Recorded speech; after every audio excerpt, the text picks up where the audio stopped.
Nous allons maintenant accueillir une maman qui va venir sur ce plateau nous parler de son petit enfant qui souffre d'une maladie génétique et qui semble vivre une véritable injustice à deux titres. Elle va vous expliquer pourquoi. Accueillons Morgane et sa sœur Stéphanie. Dans cette affaire, il y a une mère en détresse avec son enfant malade et une administration aux objectifs imprécis. Là, financièrement, c'est plus possible. On va se retrouver à la rue. Je ne peux plus gérer l'état de santé de mon enfant à cause de l'argent. Pour sans aucun doute, c'est une nouvelle affaire qui commence tout de suite. Bonsoir Morgane. Bonsoir Stéphanie. Nous allons voir un reportage et tenter de vous aider en donnant des coups de fil concernant votre double problème. Le principal est que vous avez un petit enfant qui a quel âge ? 2 ans et demi. Et qui souffre donc d'une maladie rarissime, une maladie orpheline qui s'appelle, c'est un nom un peu barbare. Oui, c'est la phénylcétonurie. Alors, ce petit garçon, pour que nos téléspectateurs comprennent bien, mais le reportage va leur expliquer, ne peut quasiment rien manger, car tout ce qui est à base de protéines se transforme dans son organisme en poison. Exactement. Ouais. Les protéines animales principalement et végétales en quantité très surveillée. Pour donner un exemple concret, s'il buvait un verre de lait, c'est comme si un adulte avalait presque 1 litre de javel après. Exactement. Du coup, vous avez dû arrêter toutes vos activités. Oui, j'ai complètement arrêté toute activité professionnelle pour lui. Je suppose que moralement et psychologiquement, ça doit être très dur pour vous, hein, cette crainte de tous les instants. C'est une pression permanente. L'avenir de notre fils est entre nos mains. Il faut absolument qu'on respecte toutes les interdictions, sans quoi ça peut tourner au drame. Nous allons donc essayer d'aider, bien sûr, cette dame et son époux, ainsi que ce petit Mathéo. Je vous propose de regarder le reportage de Laura Chemouni. Les coups de fil suivront. Regardez. S'il buvait la moitié d'1 litre de lait, c'est l'équivalent d'une bouteille d'eau de Javel pour lui. Pour Mathéo, le fils de Morgane, chaque aliment peut être un poison. Ce petit garçon a 2 ans et demi, il est atteint d'une maladie génétique rare, la phénylcétonurie, une allergie grave aux protéines. Mathéo est donc reconnu handicapé, mais pas suffisamment pour bénéficier d'aide sociale. Avant la naissance de son fils, Morgane était une jeune femme insouciante qui profitait de la vie. Je gagnais beaucoup d'argent, je sortais, je faisais la fête, je m'occupais de moi, j'allais à la manucure, au coiffeur. Heureuse et épanouie, Morgane rencontre celui qui va devenir l'homme de sa vie. Ensemble, ils décident d'avoir un enfant. Et quand il est né, ça a été le plus grand bonheur de notre vie, quoi. Et pour le plus grand bonheur de sa vie, Morgane veut donner le meilleur d'elle-même. Moi, j'avais décidé de l'allaiter pour lui donner le maximum de chance et d'immunité pour sa santé. Et il se trouve qu'au bout de 15 jours, l'hôpital nous a téléphoné pour nous dire qu'il y avait peut-être une anomalie de santé pour Mathéo et qu'il devait, pour en être absolument sûr, on devait absolument lui faire une prise de sang rapidement. Verdict, son fils est atteint d'une maladie orpheline. Son cerveau ne supporte pas les protéines. En l'allaitant, Morgane empoisonne son enfant. Mathéo devra suivre un régime draconien toute sa vie sous peine d'entraîner un retard mental irréversible. Face à cette maladie, Morgane n'a pas le choix, elle doit se battre. Mais le père de Mathéo, lui, surmonte difficilement la situation. Il fait comme si de rien n'était. Et il prend son traitement antidépresseur et il va dormir. Et il donne des gâteaux à Mathéo, il lui prépare ses biberons parce que c'est trop de calculs. Et moi, je suis très bonne en français, mais absolument nulle en maths. Donc, on se répartit un peu les tâches, mais il n'en parle quasiment pas. Morgane a dû mettre fin à sa carrière de cadre commercial, car personne n'était assez digne de confiance pour s'occuper de Mathéo. Depuis, elle doit surveiller son fils jour et nuit. Quant au régime alimentaire de Mathéo, Morgane a dû apprendre, car tout doit être dosé au millimètre près. Il n'a pas le droit aux petits pois, il n'a pas le droit aux légumes secs, pois, lentilles, pois chiches, flageolets, viande, poisson, œufs, tous les produits laitiers, tout ce qui est céréales, donc les pâtes, le riz, la semoule, les farines infantiles. Je suis en train de le lire en fait, parce que je ne le connais pas par cœur. Pain, biscottes, pâtisserie. Ça aurait été mieux de dire à quoi a droit votre fils, parce que ça aurait pris beaucoup moins de temps. En fait, il a le droit aux fruits et aux légumes. Des restrictions bien tristes et peu communes pour un petit garçon de 2 ans et demi.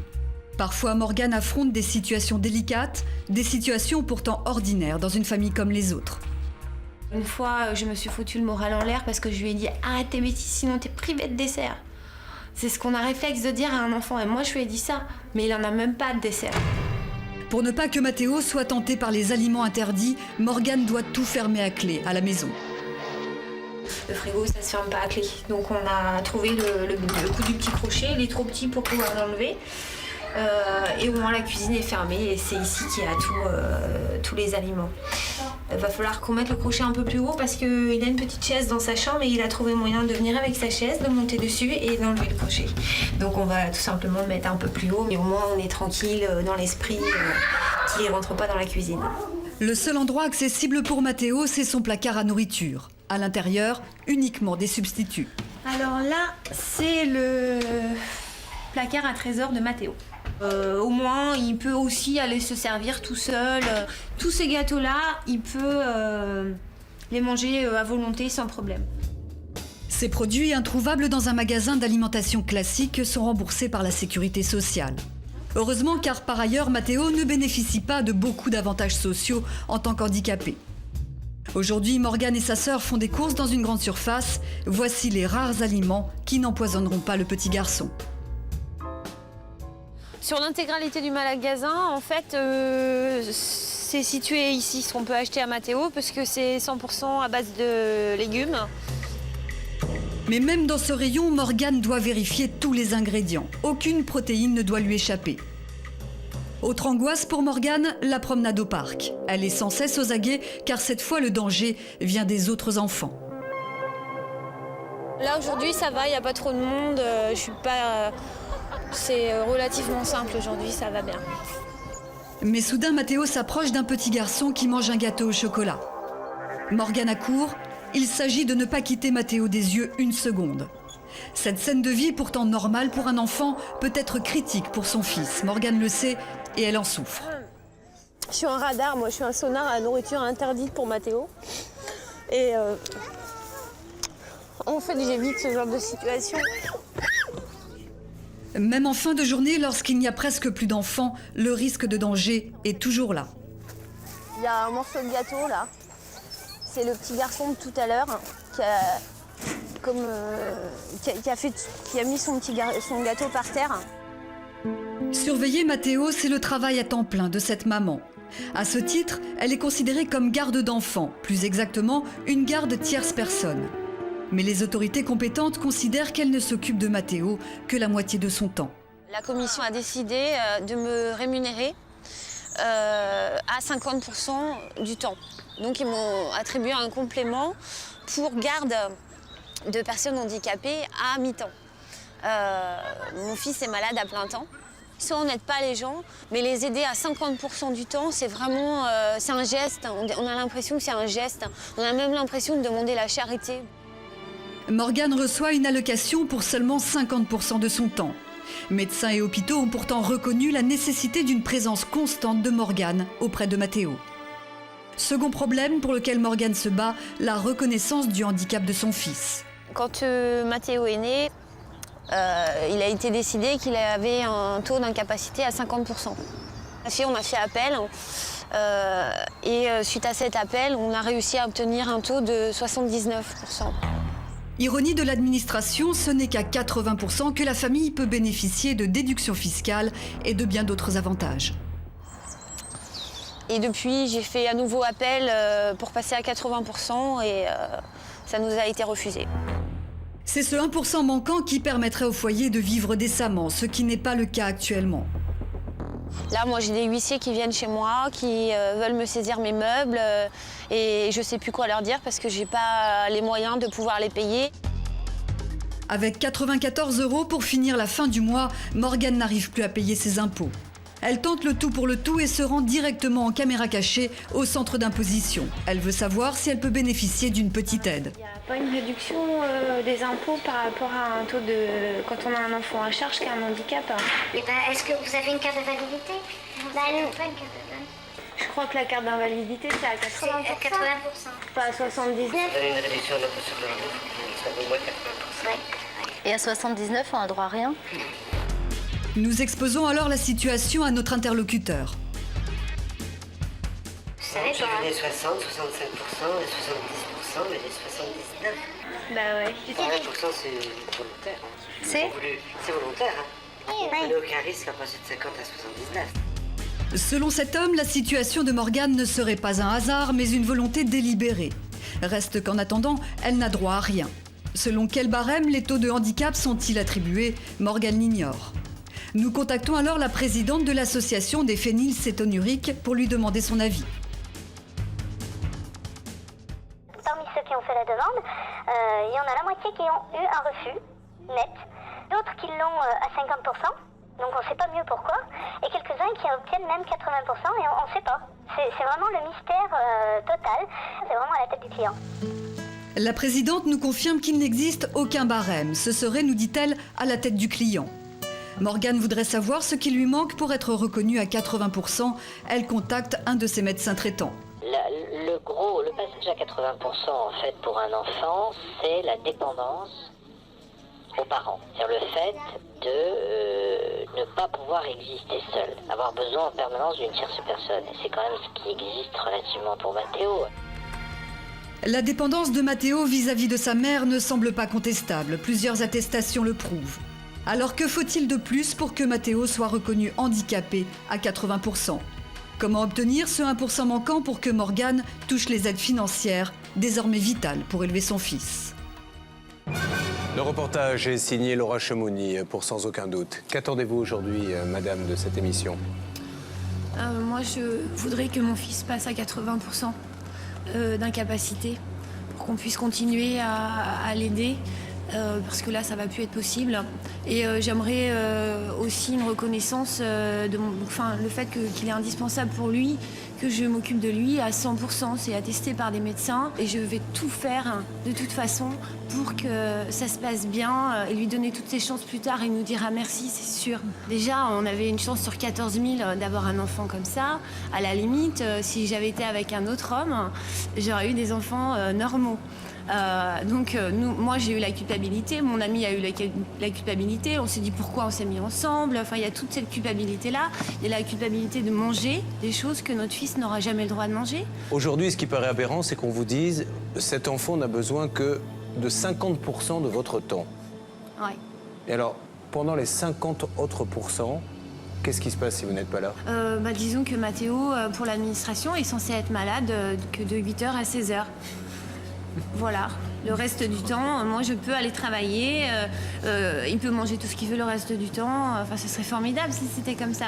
Non, il est malade à 100% du temps. C'est une injustice, c'est vraiment incroyable. Donc moi, les autres 50% du temps, je ne suis pas prise en compte, sa maladie n'est pas prise en compte, les autres 50% du temps, on est inexistant. Alors, il y a le deuxième problème qui, moi, m'a paru quand même assez incroyable, c'est que votre enfant est reconnu handicapé à 50%. Vous remuez, comme l'on dit, un petit peu le cocotier en disant « Attendez, c'est pas possible » et vous obtenez 79%. Oui. Pourquoi 79%, sachant que c'est à partir de 80 que le petit pourrait toucher des indemnités? On dirait un prix d'appel lors d'une promotion. Cet article vous est vendu à 9,99 €, pour pas dire que c'est à 10. C'est terrible, cette histoire. En fait, le passage à 79%, ça m'a absolument rien donné. Et alors donc maintenant, les huissiers arrivent. Oui. À cause du fisc? Ah oui, bah oui. Parce que vous ne pouvez plus payer vos impôts? Ah oui. J'ai des impôts à payer. Logiquement, j'aurais une réduction d'impôts si mon fils était à 1% plus important. La redevance télévision, on ne la paye pas non plus. Là, j'ai 150 € de redevance télé à payer et puis le huissier va prendre mes meubles. La taxe d'habitation, c'est la même chose. Enfin, là, on a environ 1 500 € d'aide d'État. Qui ne devrait pas exister si mon fils était à 80%. Donc il faut qu'on prévoie aussi, si Mathéo a un peu de fièvre, ça augmente également son taux de maladie. Donc il nous faut toujours mettre un petit peu d'argent de côté pour payer les médicaments qui ne sont pas pris en charge.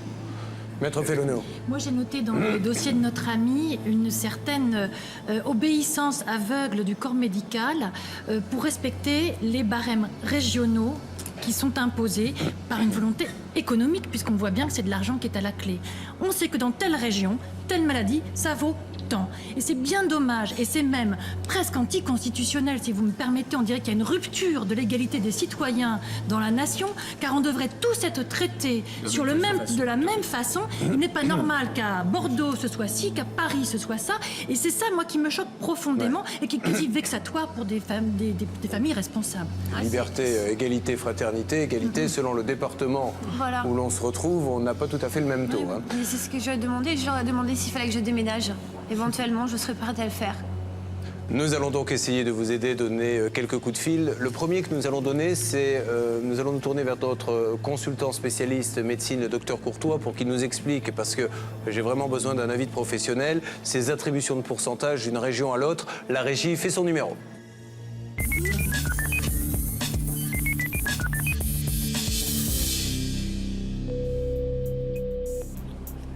Allô, docteur ? Oui, bonjour. Docteur Courtois, merci d'être avec nous. Est-ce que, docteur, il est vrai que selon le département où j'habite, le taux ne sera peut-être pas le même? Les médecins ont à leur disposition un barème, un guide barème qui a été établi selon des concepts de l'OMS et qui est le même pour toute la France. Par contre, après, chaque médecin qui a en main ce barème va l'appliquer un petit peu en fonction de sa conscience. D'un département à l'autre, en fonction du médecin expert qui va étudier le dossier de l'enfant, il va estimer que les complications de tous les jours, ces régimes, enfin cette vie totalement perturbée, ça équivaut effectivement à une IPP de 80%, et là il aura accès à toutes les prises en charge d'autres médecins plus rigoristes ou différemment constitués vont dire non, pour nous, ça ne correspond qu'à 79%, et comme ça nous permet de n'attribuer aucune aide à cette famille. Maître Michel. Oui, simplement, je voudrais que le docteur Courtois nous confirme. L'avis que donne le médecin lit tout le monde. La commission, la cour en cas d'appel ne peuvent pas revenir sur ce chiffre donné par le médecin. Tout à fait. Malheureusement, si vous voulez, la victime ou le patient n'a aucun moyen de contester de façon certaine, puisque de toute manière, même en cas de contestation, on tombe soit sur le même médecin, soit sur un médecin de la même région et du même organisme qui va forcément appliquer le même barème et qui aura de grosses difficultés à contester l'avis de son confrère. Merci docteur, merci de ces explications. Bonne journée. Merci. À bientôt, docteur.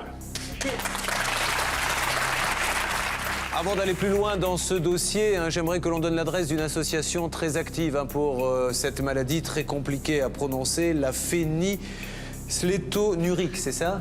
Phénylcétonurique. Vous auriez dû faire animatrice de télévision, madame, à la place de ces hommes que l'on met qui sont incapables de prononcer des noms compliqués. Donc, voici maintenant l'adresse. Vous pouvez les aider à votre façon, prendre contact avec eux. Il faut un boulot formidable pour vous et pour votre enfant. Un énorme soutien. Ouais. Merci pour eux. J'aimerais que l'on appelle une maman qui a un enfant qui a exactement le même problème que le vôtre, mais dans un autre département. On est d'accord? Nous allons demander à la régie de faire le numéro.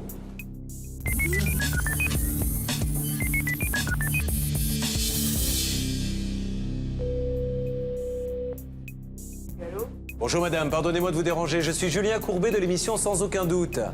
Oui, bonjour. Nous sommes sur le plateau de Sans Aucun Doute avec une autre maman que vous connaissez, Morgane, et elle se bat pour que le petit soit reconnu à 80%. Est-ce que c'est le cas de votre enfant, madame? Oui, mon enfant est reconnu à 80%. Vous n'êtes pas dans le même département que Morgane? Non, moi je suis dans le 91. Voilà. Est-ce que vous avez eu des difficultés, vous, pour qu'il ait ces 80%?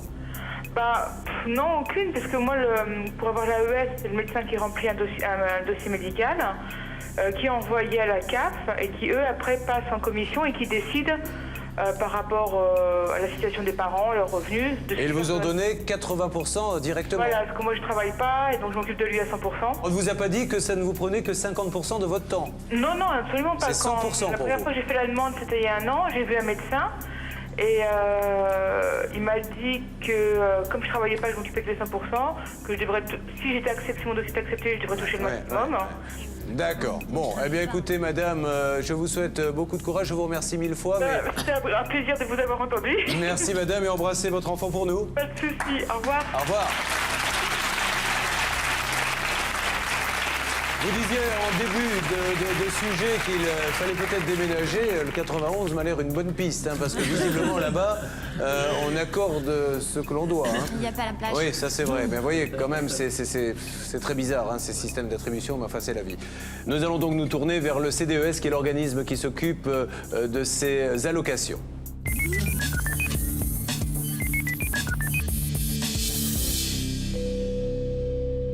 Allô? Bonjour madame.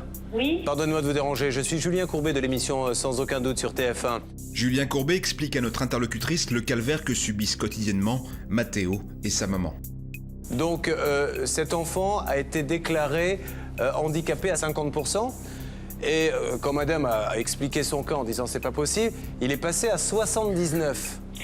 Et pourquoi 79 là, juste avant 80? Monsieur, les éléments contenus dans les dossiers des enfants sont confidentiels. Moi, je peux rentrer en discussion avec la maman de l'enfant handicapé, mais pas par un intermédiaire. D'accord. Alors, est-ce que cette dame peut vous donner un coup de fil dans les minutes qui suivent? Ah, bien sûr. Bien. Je peux lui demander de vous appeler? Bien sûr. Merci beaucoup, madame. Elle vous appelle tout de suite. Très bien. Merci, madame. Au revoir. Au revoir, madame. Comme convenu à l'instant, Morgane, en compagnie de sa sœur, va essayer de rappeler en coulisses l'interlocutrice que nous avons eue un instant en ligne. Mais on va lui dire que cette personne est désormais occupée. Elle est en réunion pour l'après-midi. Nous désirons néanmoins insister. Morgane et sa sœur sont à nouveau sur le plateau pour un autre coup de fil, en espérant cette fois obtenir une écoute. Elle est en réunion cet après-midi. Je lui ai proposé une audition à cette dame et je lui ai signalé qu'elle pouvait nous rappeler dès la semaine prochaine. Oui, ça, monsieur, ça c'est une chose, je suis tout à fait d'accord avec vous, mais bon, comme elle s'était engagée à lui parler, donc vous, monsieur, vous proposez une réunion la semaine prochaine? Oui. Donc pour réexaminer le dossier? Voilà, avec madame appuie et étaye sa position le mieux possible, bien évidemment, hein, avant de venir en commission. Ce que nous essayons de comprendre, c'est, voilà, pourquoi dit-on à cette dame que l'enfant est à 50 puis à 79? Non, alors attendez, parce que là on parle de fourchette. Oui.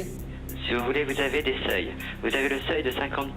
D'accord. Qui ouvre le droit éventuel à l'allocation d'éducation spéciale. D'accord. Ensuite, le seuil suivant, c'est 80%, d'où la fourchette 50-79. Mais est-ce qu'il y a une différence entre 50 et 79?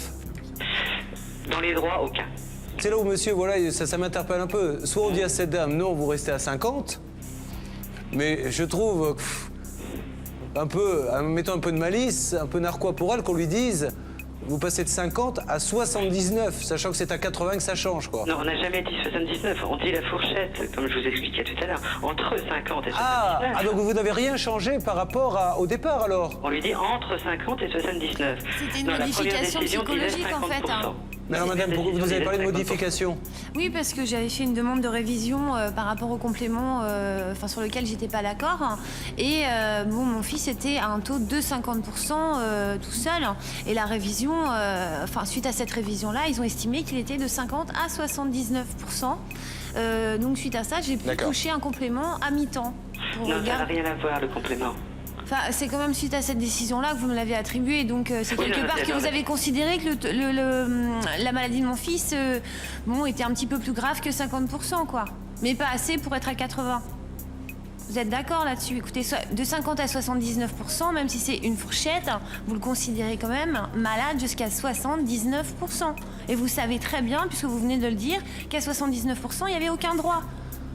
Et à 80, il y a tous les droits. Je veux dire, moi, personnellement, là, financièrement, c'est plus possible. On va se retrouver à la rue. Je ne peux plus gérer l'état de santé de mon enfant à cause de l'argent.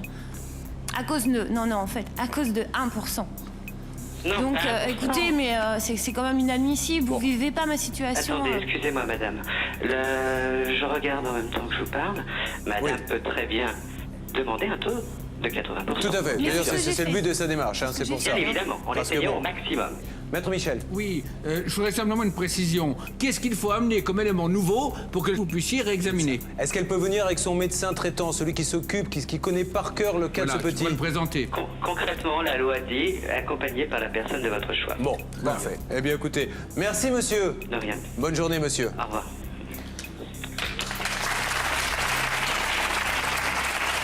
Alors, moi je crois que cette réunion est plutôt intéressante vous concernant, mais il faut absolument que vous alliez là-bas avec votre médecin, que nous allons, si vous me le permettez, appeler maintenant. D'autant plus qu'il sait de quoi il parle. Lui-même, je crois, ce monsieur a eu des soucis avec un de ses enfants. allergique? Sa petite fille a une allergie très grave au sel. Elle a absolument pas du tout la possibilité de manger des aliments à base de sel. Donc c'est un énorme soutien pour nous parce que... Qu'est-ce qu'il a eu, lui, comme pourcentage? Ah, mais au début, il s'est battu comme nous. Sa fille n'a pas du tout été considérée par la commission. Et au final, il a réussi à obtenir 100%. Voilà. Donc, si on donne 100% à quelqu'un qui ne peut pas manger de sel, pourquoi donner, dans ces cas-là, 79 à un enfant qui ne peut pas... C'est beaucoup plus large. Enfin, c'est pareil, de protéines, c'est-à-dire quasiment rien, quoi. Ouais, d'accord. Alors, nous allons demander à la régie de faire son numéro.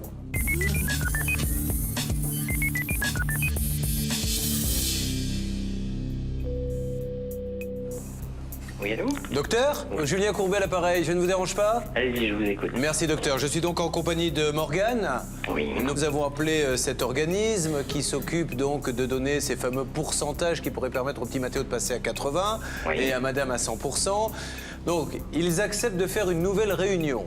Oui. Et nous pensons, docteur, vous qui êtes la personne la plus au courant de l'état de santé de ce petit, qu'il serait souhaitable que vous soyez à cette réunion et que ça pourrait faire tout changer. Bah, écoutez, de toute façon, je suis toujours là pour l'épauler et s'il faut se rendre à cette réunion et essayer de discuter avec ça, je serai tout à fait disponible pour ça, il n'y a aucun problème. Et nous ferons de notre mieux pour que les choses se passent au mieux.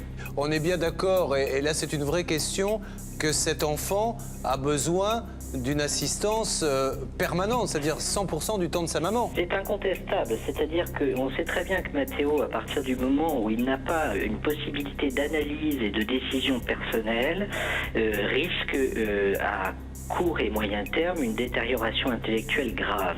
Donc le pronostic est un pronostic, on va dire vital, si ce n'est d'un handicap majeur. Tout le monde est au courant, la maladie est parfaitement bien connue et codifiée. Tous les gens qui suivent ce genre d'enfant à titre hospitalier, c'est-à-dire à un niveau de compétence qui est largement au-dessus du mien, en sont bien conscients et l'écrivent en toutes lettres. Donc c'est vrai qu'il est difficile de comprendre comment un enfant qui n'est absolument pas autonome, c'est-à-dire au titre de la définition du handicap, a besoin en permanence d'une tierce personne, n'est pas considéré comme ayant un handicap au-delà de 80%. C'est la définition, si vous voulez, presque légale du handicap de niveau 3. C'est la nécessité d'avoir auprès de soi une tierce personne de façon constante. C'est parfaitement le cas de Mathéo. Donc c'est vrai qu'au niveau de la décision, il y a une incompréhension qui est difficile à expliquer. Docteur, je vous passe une seconde, Morgane, qui a envie de vous remercier pour tout ce que vous faites pour elle et qui vous donne rendez-vous pour cette réunion. Merci beaucoup, docteur Terré. Je vous en prie, Morgane. Et de toute façon, comme je vous le disais, il n'y a pas de souci, je suis là. Et si vous avez besoin, on se revoit quand vous le souhaitez. Merci, docteur. Bon après-midi. Merci mille fois. Vous avez de la chance d'avoir un docteur comme ça. Bon, voilà. Ce qui est peut-être gênant, finalement, dans ce dossier, c'est de se dire que celui qui connaît le mieux l'enfant, qui peut vraiment dire ce dont il a besoin ou pas, n'est pas forcément consulté. C'est une personne extérieure qui le fait, mais c'est quand même incroyable qu'on ne prenne pas l'avis de ce médecin qui vous a vu combien de fois aller chez lui, ce médecin? Vous y allez tous les combien avec votre enfant? J'y vais dès qu'il a un petit peu de fièvre déjà, donc j'y vais assez souvent. En urgence, bien sûr. Nous allons essayer, je dis bien essayer, de joindre le secrétariat d'État aux personnes handicapées pour au moins leur soumettre votre cas. La régie fait le numéro.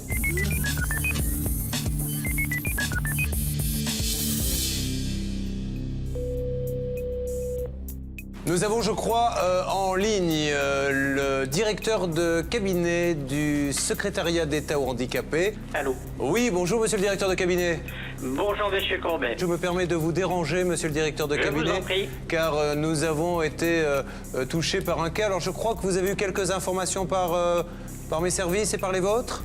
Après analyse de la situation de Morgane et de son fils Mathéo, le directeur de cabinet arrive à la conclusion que notre mère de famille doit s'occuper à temps plein de l'enfant, dont le handicap pourrait d'ailleurs être évalué à l'aune d'un nouveau texte de loi. Vous savez que nous venons de faire une loi qui a été publiée au journal officiel le 11 février. Et une des particularités de cette loi, c'est qu'on supprime ces taux de handicap il y aura des référentiels d'évaluation qui permettront de dire quels sont les besoins de compensation d'un enfant ou d'un adulte sans référence à un taux de 50 ou de 79 ou de 82% ou d'autres choses, parce qu'il faut reconnaître que tout ceci est assez parfois arbitraire. Merci. Je vous en Bonne prie. soirée, au revoir.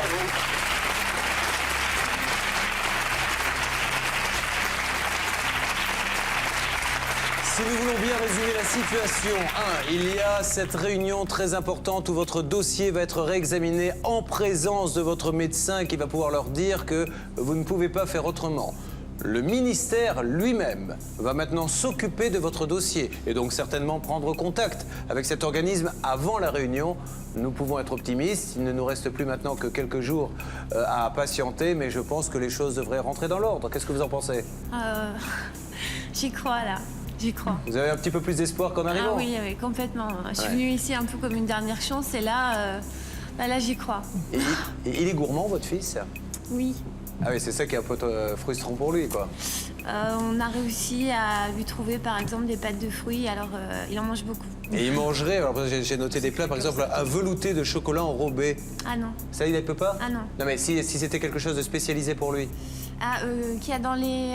oui, dans ce qui est payant, là. Oui, oui, ça, il aurait le droit. Ça, il y aurait le droit. Des pâtes en forme d'alphabet. Ah oui. Ça, il y aurait le droit également. On pourrait lui acheter tout ça. Et plusieurs sortes de gâteaux au caramel à la fraise aussi, ouais. Oui, oui, oui. Bien, ben ça va arriver chez vous le début de semaine prochaine, tout ceci pour lui. D'accord? On vous a fait envoyer un petit colis pour qu'il participe à la fête. On vous embrasse fort. Merci à Laura Chemini, notre journaliste, pour le travail qu'elle a réalisé extraordinaire. Merci.